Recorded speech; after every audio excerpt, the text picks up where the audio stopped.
AFC is easier this year? I don't think it is. I don't think it's easier. I think there is less experience at quarterback, and obviously there's no Kansas City Chiefs. But I think you have two of the league's best 4 defenses in the AFC. Maybe the best one. I think the best one in Houston. Yeah, I would agree with Nate here. I like Nate, by the way. I like Jeremy and Joe in the morning. It's a good show. I would agree. This year's not easier because Kansas City's out. I got news for you. The Texans got a great defense, and the Broncos got a tough defense. And that actually potentially could be the first round matchup. If the Texans finish in the last wild card slot and Denver falls to the 2 seed and New England ascends to the 1 seed, it could be Denver hosting the Texans and those two killer defenses going head-to-head in the first round in Denver.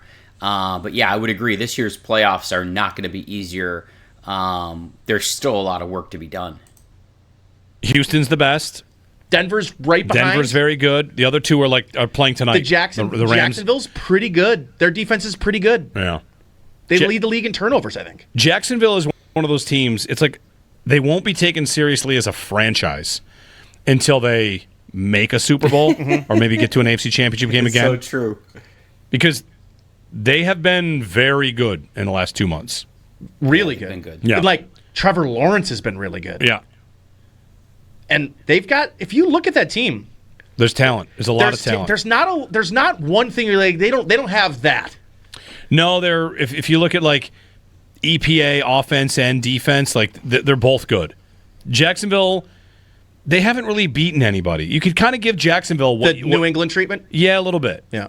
Especially. So Jacksonville's a solid team. I'm not very impressed with them overall in terms of playoffs because with Trevor Lawrence, I've never been impressed with his arm strength and the way he throws, like with rhythm and timing, throwing guys open.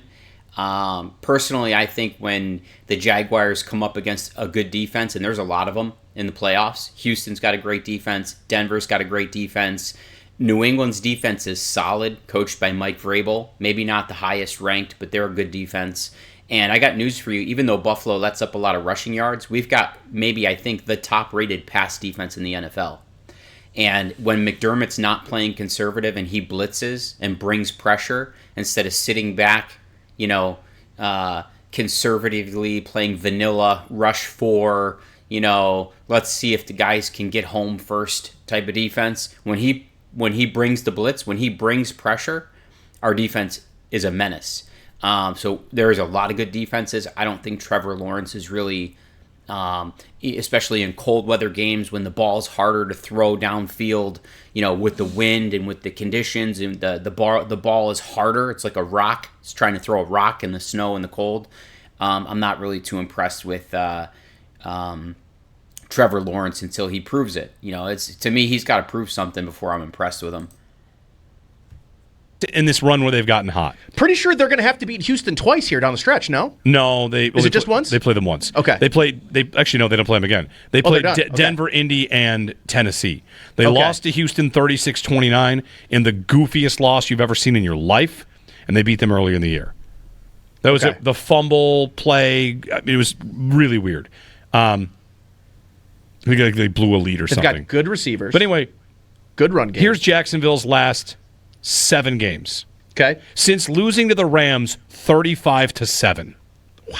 They had a bye week. They beat Vegas by a point in overtime. They lost to Houston. They beat the Chargers 35-6. Yeah, that was a weird game. That's good. Yeah. Then they beat Arizona, Tennessee, Indy, and the Jets. Okay. Yeah, they've They've essentially beaten no one. Indy's good. Indy in that game, it's 36-19. It's not Phillip Rivers. No, that's the game where Riley Leonard plays because Daniel Jones goes out with an injury. So you played like a half of an Indy team. Yeah. I'm not saying they're not good. I'm just saying, like, if you want to give them the Jags treatment, the Patriots treatment, you could probably do that. Yeah. They play Denver this week, so that's going to go out the window this week. Yeah, if they beat Denver.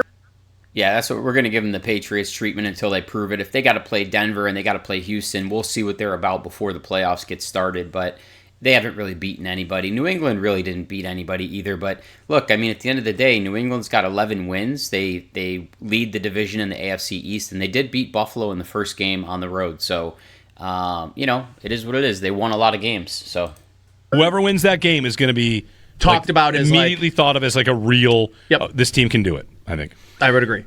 Most likely to. Sorry, let's do it the other way. Least likely of the playoff teams right now to beat the Bills.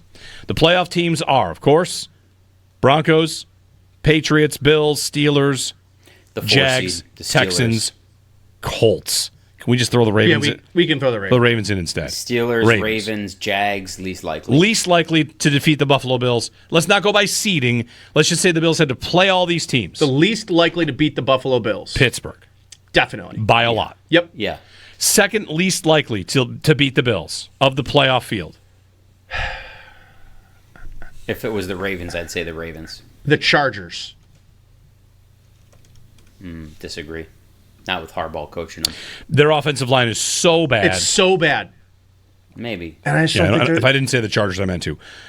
Their offensive line is so bad. Mm-hmm. Yeah, because of the injuries. I'm taking the Chargers number 2. Chargers. Yeah. We're kind of treating this neutral field too. Just like sure. just matchups. Yep. Okay, Chargers. I won't fight you on that. Okay. Third least likely to beat the Bills. Jags/Ravens. If they make it. Yes.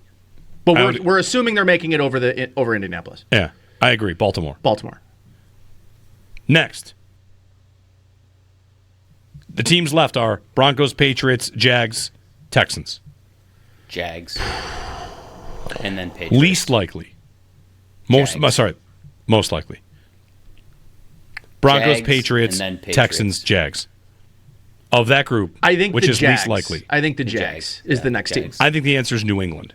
No, I didn't want to say it. That's the next one. I think the answer is New England. I'm surprised you Jags, said it. then New England. Listen, I think New England is good and has a really bright future. They might be a little out in front of it, what they should be right now. Out of their skis, yeah. Yeah. I think the Bills would have any answer for New England's defense right now. The same way they did back in like the perfect game year where late in the season they went up there and didn't punt. And then Hey, I'm going to call this one out. I'm not sure. It depends on the refs. The first New England game that was in Buffalo, the first half of that game, the refs called 8 penalties on the Bills and only 1 penalty on New England. It threw off the entire rhythm of the first half for Buffalo, and ultimately the game was like 23-20. It was the game that we just played in New England. We had some critical calls go for us. A pass interference on 4th and 2.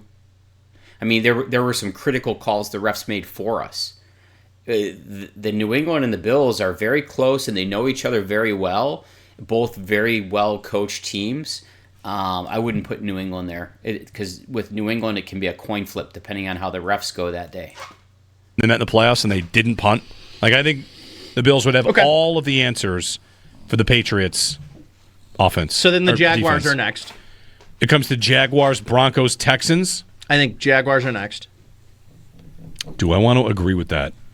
Yeah, I mean, I would have put the Out of Jags those three before teams? New England here. Which offense is most likely to be like unstoppable of those three? Which offense is most likely to put up The Broncos. 40 on this defense? The Broncos. Jags. Right. Disagree. That I feel like of those three teams, there's there's a balance there. I don't disagree. Then it would have to be Denver. Here. Okay. Denver. Either way, you really are Texans fear bunker still? Yeah. Yeah, because their Okay. defense. Yeah, they're very good. I think I think that's they're a fair. bad Defense, matchup. bro. Yeah, I Their think it's fair. defense is I think they're a sick. bad matchup. Their defense is it's a bad matchup for us. I think the Texans The Texans are the team you don't want to see. the most physical team in football. Yeah, you don't want to run into the Texans. They their are- offense is not impressive, but their they're defense mean. has to be dealt with. Yeah, the Texans are mean. I wouldn't That's want right. to play the Texans. That's what But we want the Sabres I do think to be. the Texans can do the Bills some favors. Because right now, the Texans are the 6th seed? 7th seed? Yeah. And the Bills are what? The 7th seed? The Texans right now are the 7 seed, Okay. and the Bills are the 6. They would be playing New England. Right now, the Bills are going to Jacksonville. Okay. Texans at Patriots, Chargers at Steelers. Is it? That could really line up that every wild card team wins. Could. I also think the Steelers could beat the Chargers. I think so too. The Chargers are. I think the Chargers are legit if they're healthy, and they're just not. They're just not healthy. Yeah, their defense is They good. got a running game. They've got receivers. Yeah, but no tackles. I mean, you're in trouble. Like, right. They have no tackles. Fun exercise. Dave in Lakeview. Hey, Dave. Good morning. Hey, how you doing? Hey, my question is about Alan Lazard. I know you said you don't want to pay somebody next year, but the Jets are still paying him. He took his termination stuff. I mean, our receivers just are not producing, you know. I think maybe you could put Josh Palmer or somebody on IR to create the roster spot. And Matthew Judon, you know. We don't have any defensive ends right now. He played 40% of the snaps. He wasn't great, but he's got to be better than T.J. Sanders playing defensive end. What do you think? All right, Dave. Thanks. I don't know what Alan Lazard does that anything the Bills players don't already have. Like, I've got almost nothing for him. Should I? When I said not pay anybody next year, what I really meant was, like, why would you sign one for like $13 million in free agency when you can just draft one? Yeah.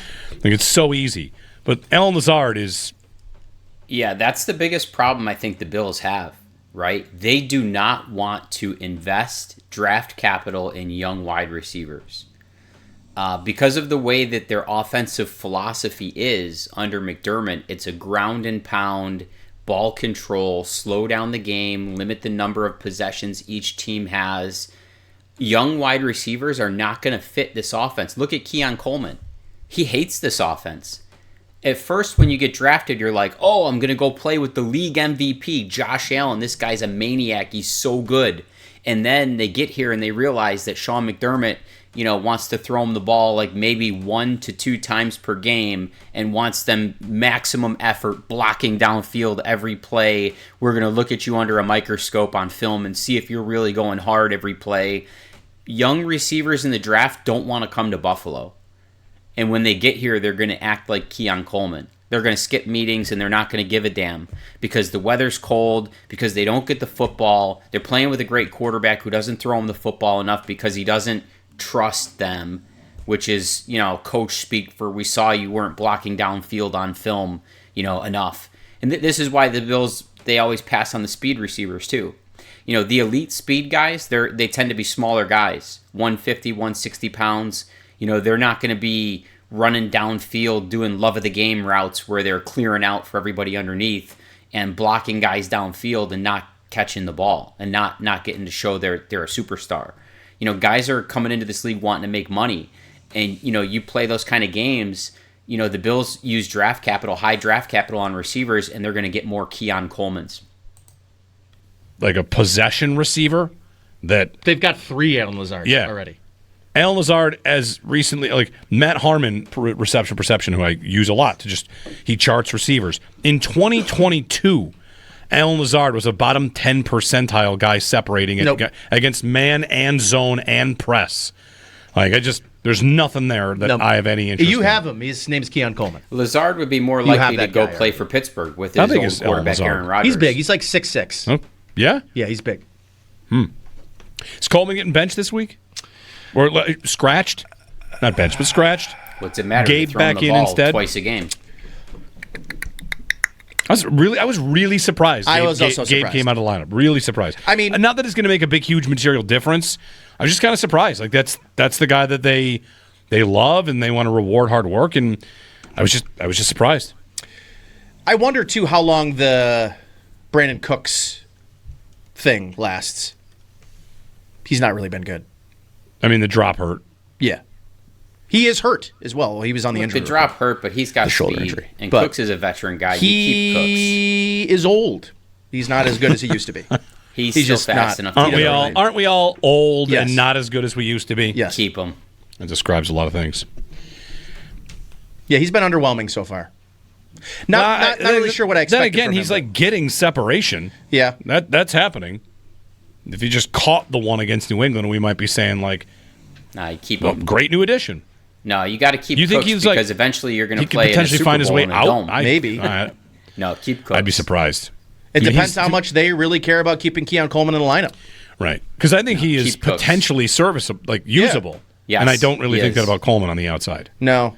No, I would, You have but to- I you would have to be scheme him open. surprised if he, like I had For what this- they need, at least, yeah. I had this conversation on postgame on Sunday, and I was like, yeah, he did have one good block in that game on Christian Gonzalez, but like, what's he doing for me right now? He drew a pass interference penalty that he should have caught. Probably should have caught that ball. It's the way the Bills play offense. It's their philosophy.